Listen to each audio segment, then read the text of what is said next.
Hello everyone, it's that time of the year where I have to talk about some of the bad stuff of 2020, and I'm obviously talking about the 10 worst songs of 2020, in my opinion at least, and I haven't really heard that many of bad songs this year up until the last few days. There have certainly been some stuff that I've missed, but I didn't really want to waste my time, especially with stuff that have to do with the ignorance of the pandemic, because unfortunately, as you can tell, we got a lot of this in this particular year. But there are still 10 songs that stood out to me as being of really bad taste. But first, we're going to start with 5 dishonorable mentions. At first, we have to do with the new song of Kanye West, Na Na Na, which, yeah, nah, nah, nah. Like, seriously, what is this? This has to be one of the worst things I've heard from Kanye West. Anything from the mixing, the production, the sound quality of this thing, just everything just sounds so out of place. Yeah, I don't really know what's with this track. Then it's Farrah Abraham with Holly Jolly Christmas. Leave it to Farrah Abraham to make one of the most insufferable Christmas songs, with the inclusion of a really bizarre, lengthy, and unnecessary spoken word section in the beginning. Then we have Stop the Bleeding by Machine Head. Despite the good intentions on making a track about protesting and police brutality, the execution over here is really silly. And the last works from Machine Head are mostly known for being of really bad taste, and this one is no exception. Terrible execution in terms of the production, the vocals, the deliveries, the musicianship, the instrumentations, anything about this track doesn't really sound all that great. Then we have Lemonade by Yungblud. For me, the most shocking thing about this track is, why is Denzel Curry on this thing? I mean, he's the only saving grace about this song, but I don't see his delivery and his whole sound working in this track at all. The extremely dated pop-punk feel on the aesthetic of Yungblud is really crap, and in this song in particular I think it's the worst executed one. And finally it's Wolfmother going to the crappiest and most generic example of what an EDM track sounds. Painful vocals, below average production, and an overall mess of a song. And now we start at number 10, we have the track Me by Social Repose. Anyone remember this guy? He was a big YouTuber at the time, but then he just did some stuff that ruined his career. But yeah, he was also known of making music, and apparently he still makes music, but no one seems to care. In this introduction of his new album, we get a really sort of woke and edgy depiction of himself in the cringiest way possible, with a bizarre sort of cinematic feel to it, and it's overall an introduction that feels extremely awkward, just because of how insufferable most of this spoken word thing sounds like. Number 9, CMFT Must Be Stopped by Corey Taylor. So this track is basically a combination of everything that was shitty about the 2000s era of alternative rock and metal, and it's all thrown together in this one song. And that's pretty much all I have to say about it. Number 8, this is an interesting one. We have Living the Dream by 5 Figure Death Punch. With everything that was wrong with the pandemic, we also had 5 Figure Death Punch making an anti-mask song. And in the statement where they try to explain themselves of why it should not be perceived as an anti-mask song, somehow makes things even worse. This is basically one of those really woke songs, having a video clip that is basically the icing on the cake. Also, instrumentally, this thing is awful. It's 5 Figure Death Punch. It's the exact same thing, the same formula as you would expect. Number 7 is this track of Chance and JEREMIH, Let It Snow.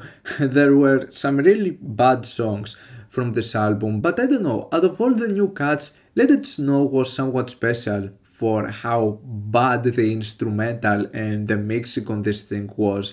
I don't really have that many things to say about this other than that it's a really generic track. Number 6, this is also a fun one. This is STEPDAD by Eminem. For a song that's about how much Eminem hates his stepdad, this one leaves such a bad taste with its extremely immature lyricism, and one of the worst instrumentals I've heard in an Eminem song, and also having one of the weakest and most insufferable hooks. And it shows that Eminem still has a high appreciation for revival, because this sounds like something that would have been out of revival. It's that bad. Number 5 is this offensive cover of the Cure song A Forest by Behemoth. What can I say about this? Nerga's vocals in this one sound like a joke. This is possibly one of the worst things I've heard vocally in a black metal song. Niklas doesn't save this track whatsoever. This has to be one of the worst takes of black metal I've heard, especially considering that we're talking about some more pristine and high-end production. This one sounds like so crap, and yeah, everything about it, the vocals, the mixing, the production, the whole delivery, it's a painful track. Even more painful and more funny than that is at number 4 the track ZODIAC by 6 Feet Under. They really went downhill with this one. This has to be one of the worst tracks vocally, and also instrumentally. It's like it makes an attempt at something somewhat different, but the ending result is just this big mess of a song with an amateurish solo and a track that in general it sounds like a joke. At number 3, another track that I cannot take seriously whatsoever is Motherfuckers Got to Go by Deep Lips. Anyone remember that this album dropped? This, in my opinion, was one of the most insufferable things to come out this year. This abomination of a collaboration.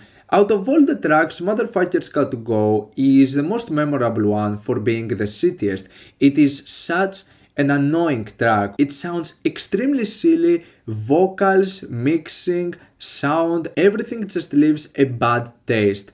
This is an awful song. And number 2, it had to land here. It's Yummy. The country remix! I feel that what's shockingly impressive about Yummy is that it manages out of the entire album changes to be the most standout song, just for how annoyingly catchy it is, which pretty much shows how forgettable the rest of the album is. But why would you take Yummy and make it even worse than what it already is? This country remix features Florida Georgia Line, who uses this country accent, baby, which sounds more of like a weak parody of the country accents. And how do you manage to fuck up the mixing of the vocals even more? This one honestly feels more of like a joke, but at least it's not as offensive as the number 1 pick, which is a track that was actually meant to be offensive. But it doesn't succeed to be offensive for what it was intended for, but for actually how stupid it is. And obviously I'm talking about People So Stupid by Tom MacDonald. Everyone's favorite white boy makes the worst song he's probably ever done, and that's a big achievement considering that everything from Tom MacDonald sounds like shit. Obviously what's exceptional and special about this track doesn't have to do with the music, because it's pretty much the same outdated beat and style of rapping that we've pretty much known from everything Tom MacDonald does. But what's special about this track is the lyrical content, which, if he's serious about all of this and he's not trolling, then that means that he intentionally created the ultimate edgelord conservative anthem. This track over here is meant to trigger all of the libtards by basically using every cliché that would have been written by a 15-year-old edgelord conservative. Homophobia? Check. Transphobia? Check. Cringy pro-life lines? Check. Ignorance of school shootings and racial injustice? Check. And so the title ends up being ironic because the only one who looks stupid is Tom MacDonald himself. Oh, and also possibly his brain-dead fanbase. Even if Ben Shapiro thinks rap is not music, if there is something that I would see Ben Shapiro listening to when it comes to rap music, it's this track, just because it fits with his political agenda. And so that's all I have for today. These are the worst tracks I've listened to in 2020. What are your worst tracks of this year? Let me know down in the comments. Leave a like if you enjoyed the video, subscribe for more content like this. Thank you for watching and I'll see you all in the next video. Goodbye.